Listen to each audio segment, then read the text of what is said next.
देखिए, हमारा भाई है गौरव चौहान, शाहबुद्दीनपुर रोड से। गौरव भाई को प्रशासन उठा के ले आया है। पता चला है कि गौरव को सपा के कुछ आदमियों द्वारा बुलाया गया था सपा कार्यालय पे और 20-25 लोगों ने मारपीट करी है। वहीं दूसरी तरफ प्रशासन ने हमारे भाई को यहाँ बैठा लिया है। हम लोग यहाँ पे इकट्ठे हुए गौरव भाई के लिए, या तो गौरव भाई को छोड़ा जाएगा, वरना सपा का जिलाध्यक्ष जो पिछले 2-3 दिन से हिंदू समाज को टारगेट कर रहा है, संगीत सोम जी को टारगेट कर रहा है, संगीत सोम जी के परिवार को टारगेट कर रहा है, वो व्यक्ति शहर के अंदर माहौल खराब करना चाहता है, दंगा कराना चाहता है। जिलाध्यक्ष जिया चौधरी सपा का, हम चाहते हैं उस पर भी प्रशासन वही कार्रवाई करे जो गौरव भाई पे बैठती है, वरना गौरव भाई को छोड़ा जाए।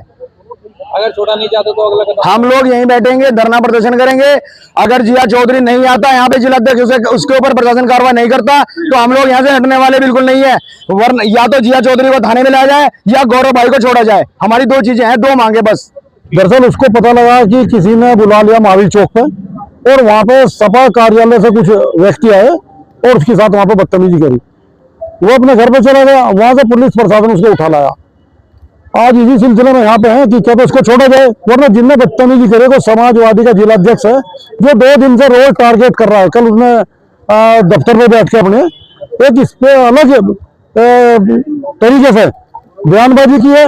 अकेले संगीत सोम जी को टारगेट किया है, छोटे बच्चे हैं उनके संगीत जी के, और वो कहता है कि भाई दामाद, तो ये ऐसा नहीं चलेगा। जनपद लक्ष्मी नगर है, अगर उसको टारगेट करना पार्टी की पार्टी ये करता, वो बीजेपी को बता सकता था पूरी को, कोई दिक्कत नहीं थी। लेकिन अगर एक अकेले संगीत सोम को टारगेट करेगा तो बहुत गलत किया गया। सभी संगठनों तो तलवार पता नहीं कहाँ बैठ रहे, हमें नहीं पता। हमारे जनपद का माहौल बहुत अच्छा है और वो कह रहे तलवार, हिंदू संगठन तलवार बांट रहे, फरसे बांट रहे। अरे कहाँ बांट रहे दिखाओ। अगर जनपद लक्ष्मी नगर में एक तलवार बट रही हो, एक फरसा बट रहा हो, तो उसके जिम्मेदार हमें, और बहुत बड़ी कोई बात है। लेकिन यहाँ पे माहौल खराब कर रहा है इंसान। वीडियो आ रही है जिसमें गौरव चौहान द्वारा धक्का मुक्की भी हो रही है और पुलिस उसे वहीं से पकड़ के ले जा रही है। इस पर आपका क्या कहना है? अगर वो बुला, जो पता लगा है कि गौरव चौहान को कोई बुला के ले गया कि तेरा कोई आदमी वहां बुला रहा, बहुत जरूरी काम है, जैसा पता लगा, तो ये तो एक प्री प्लान सोची समझी जिया कि जो समाजवादी का कोई जिला अध्यक्ष है जिया पिया, उसकी साजिश है। तो क्या मांग है आपकी? हमारी मांग है जिया को गिरफ्तार करके जेल भेजा जाए और गौरव को छोड़ा जाए। किसी को भी कोई भी अभद्र भाषा का प्रयोग नहीं करना है। उन्होंने हमारा रखा है और दोनों तरफ से 151 में चलान किया है। तो आप पुलिस प्रशासन का सहयोग करें। 10 मिनट में गौरव हमारे बीच आ जाएगा, ये लेकर हम चले। चलो हटो, अलग हटो,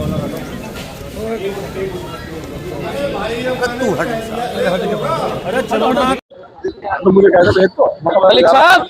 मेरे बयान में कोई शब्द खराब है तो मैं उस पर एक्सक्यूज कर सकता हूं, उसे वापस ले सकता हूं। मेरा अभिप्राय किसी को ना तो अपमानित करने का होता है और ना किसी का अपमान करने का होता है। लेकिन जो मुद्दे मैंने उठाए हैं कल, उन पर किसी की प्रतिक्रिया नहीं आई कि शेख हसीना जी को पूर्व प्रधानमंत्री बांग्लादेश को किस आधार पर हिंदुस्तान में रखा जा रहा है, बीसीसीआई और आईपीएल किस आधार पर बांग्लादेश की टीम के साथ मैच खेल रहे हैं। जो संगठन मेरे किसी बयान पर आपत्ति दर्ज करा रहे हैं, मेरा उनसे सवाल है कि भाई आप उनसे भी तो सवाल पूछो। और दूसरी बात मैं ये कहना चाहता हूं कि समाजवादी पार्टी कोई संगठन नहीं है, समाजवादी पार्टी एक राजनीतिक दल है और हमारी जिम्मेवारी है कि हम उन मुद्दों को उठाएं जो आवाम के मुद्दे हैं। और रही बात किसी भी शब्द की, अगर किसी शब्द पे किसी की भावना आहत हुई हो या किसी को बुरा लगा हो तो उसके लिए एक्सक्यूज, उसको हम अपने भाषण से बाहर निकाल देते हैं। लेकिन कोई अगर ये कहे कि हम बोलेंगे नहीं, कोई धमकाने का प्रयास करे, तो वो उचित नहीं है। क्या क्या मुद्दे थे?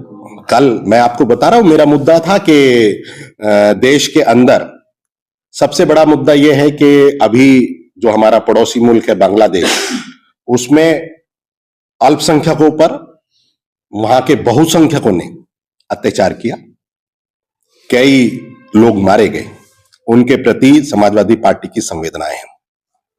और वहां बांग्लादेश में अगर अल्पसंख्यकों के खिलाफ कुछ होता है तो सरकार तो मौन होती है, ना आदरणीय प्रधानमंत्री जी का कोई ट्वीट आता है, ना कोई हस्तक्षेप है, ना गृह मंत्री जी इस संबंध में कोई जवाब देते हैं। और हमें ये लगता है कि किसी भी देश में अगर कुछ होता है और वो मामला अगर एक विशेष वर्ग के धर्म से जुड़ा हो तो देश के अंदर तूफान आ जाता है। अच्छा अध्यक्ष जी, कोई आपकी जांच करने की मांग कर रहा है, कोई कह रहा है कि आतंकवादी संगठन से जुड़े हुए हैं, कोई कुछ कह रहा है, यहां पर कानून का राज है, निष्पक्ष होनी चाहिए जांच। जांच मेरी होगी तो उनकी भी होनी चाहिए। एक का तो विवादित बयान है कि कार्यालय पे आग देनी कर दें, निमंत्रण है उन्हें, कौन मना कर रहा है? हमने तो नहीं रोका, लेकिन जिस तरीके से उनका नेता सुर्खियों में बटोरने के लिए विवादित बयान देते हैं, उनके लोग भी उसी तरीके का बयान दे रहे हैं और वो भी समाज का हिस्सा है, हम भी समाज का हिस्सा है। समाज को इस तरीके से दूषित नहीं करना चाहिए कि रहेंगे सब यहीं पर ही। और जो मुझे धमकाने का प्रयास कोई कर रहा हो, मैंने तो देखी नहीं वीडियो किसने करी, आपके माध्यम से मुझे पता चला। हो सकता है वो अपराधी हो, उनके खिलाफ मुकदमे लिखे हो, मेरे खिलाफ तो कोई मुकदमा है नहीं। लेकिन अनावश्यक दबाव बनाने की आवश्यकता नहीं है। और मैं एक बात और कहना चाहता हूं, अगर किसी को मेरे उठाए हुए मुद्दों पर ऐतराज है तो मैं उनको यह कहना चाहता हूं कि वो डिबेट करें मेरे साथ आकर। एक तरफ वो बैठें, एक तरफ मैं बैठूंगा, तर्क संगत बात होनी चाहिए। मैं अपनी बात रखूंगा, वो अपनी बात रखें।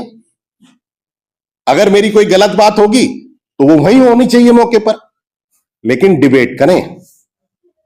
फालतू चीजों को बढ़ाने से कोई फायदा नहीं है। और मैं ये कहना चाहता हूं, अगर किसी को भी किसी वर्ड से कोई दिक्कत है, वो हमारे भाषण का हिस्सा नहीं है। सार्वजनिक माफी मांगने की बात की गई, सार्वजनिक माफी मांगनी चाहिए आपको। अच्छा, पहले मेरी जांच तो करा ले, मैं किससे जुड़ा हूं? जांच उनकी भी होनी चाहिए। जांच, मैं तो राजनीतिक पर्सन हूं, मेरी जांच तो समय समय पे होती रही होंगी, लेकिन किस नाम पर सुरक्षा दी जा रही है, जांच उनकी भी होनी चाहिए। मेरे पास कोई सुरक्षा नहीं है, जांच उनकी भी होनी चाहिए जो मेरी जांच की बात कर रहे हो। मुझे कोई दिक्कत नहीं है जांच से। मैं देश का संविधान और कानून को मानने वाला नागरिक हूं, मुझे जांच से कोई दिक्कत नहीं।